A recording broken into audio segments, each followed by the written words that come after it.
lo mismo, pero en general somos gente con una vida bastante trabajadora, bastante intensa.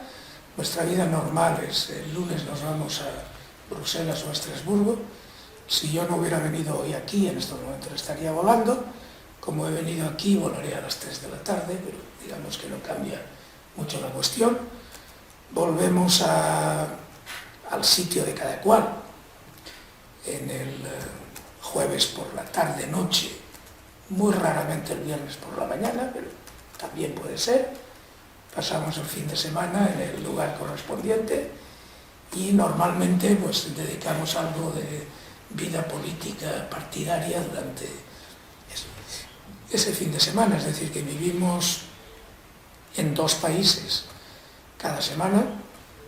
En esos 2 países tenemos horario distinto, tenemos clima distinto, tenemos altura distinta, es decir, Madrid está a 700 y pico metros, vosotros no lo notáis porque vivís continuamente aquí. Bruselas está a 20 metros. ¿Qué quiero decir con esto? Que, bueno, es que, en fin, que no es una vida, es una vida que tiene muchísimos alicientes, obviamente.